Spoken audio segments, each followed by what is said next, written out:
एक गांव में एक आलसी आदमी रहता था।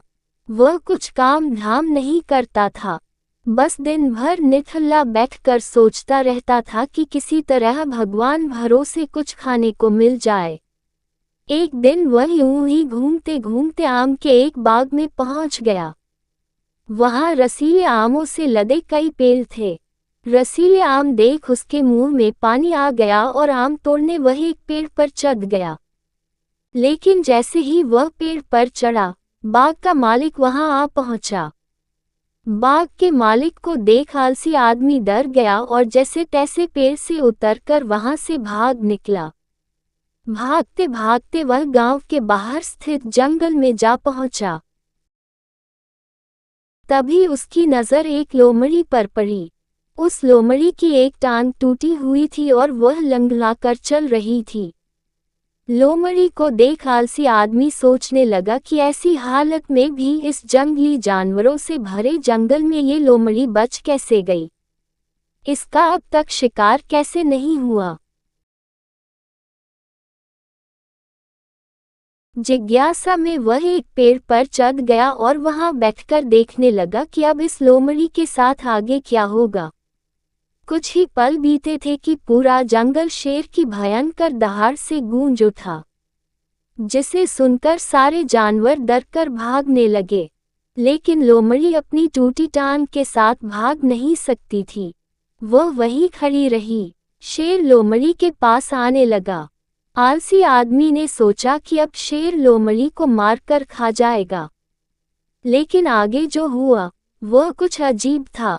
शेर लोमड़ी के पास पहुंचकर खड़ा हो गया। उसके मुंह में मांस का एक टुकड़ा था, जिसे उसने लोमड़ी के सामने गिरा दिया।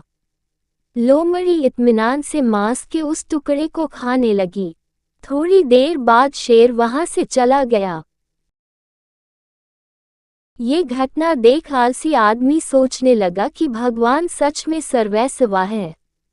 उसने धरती के समस्त प्राणियों के लिए, चाहे वह जानवर हो या इंसान, खाने पीने का प्रबंध कर रखा है।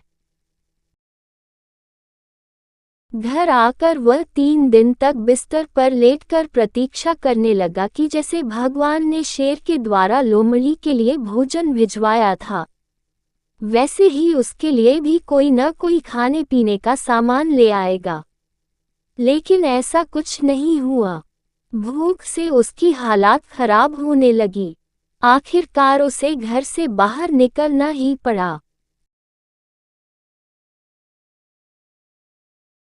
घर के बाहर उसे एक पेड़ के नीचे बैठे हुए बाबा दिखाई पड़े। वह उनके पास गया और जंगल का सारा वृतांत सुनाते हुए बोला, बाबा जी, भगवान मेरे साथ ऐसा क्यों कर रहे हैं? उनके पास जानवरों के लिए भोजन का प्रबंध है, लेकिन इंसानों के लिए नहीं। बाबा जी ने उत्तर दिया, बेटा, ऐसी बात नहीं है। भगवान के पास सारे प्रबंध हैं, दूसरों की तरह तुम्हारे लिए भी। लेकिन बात यह है कि वे तुम्हें लोमड़ी नहीं, शेर बनाना चाहते हैं। यही कहानी से हमें ये सीख मिलती है कि हम सबके भीतर क्षमताओं का असीम भंडार है। बस अपनी अज्ञानतावश हम उन्हें पहचान नहीं पाते और स्वयं को कमतर समझकर दूसरों की सहायता की प्रतीक्षा करते रहते हैं। स्वयं की क्षमता पहचानिए, दूसरों की सहायता की प्रतीक्षा मत करिए।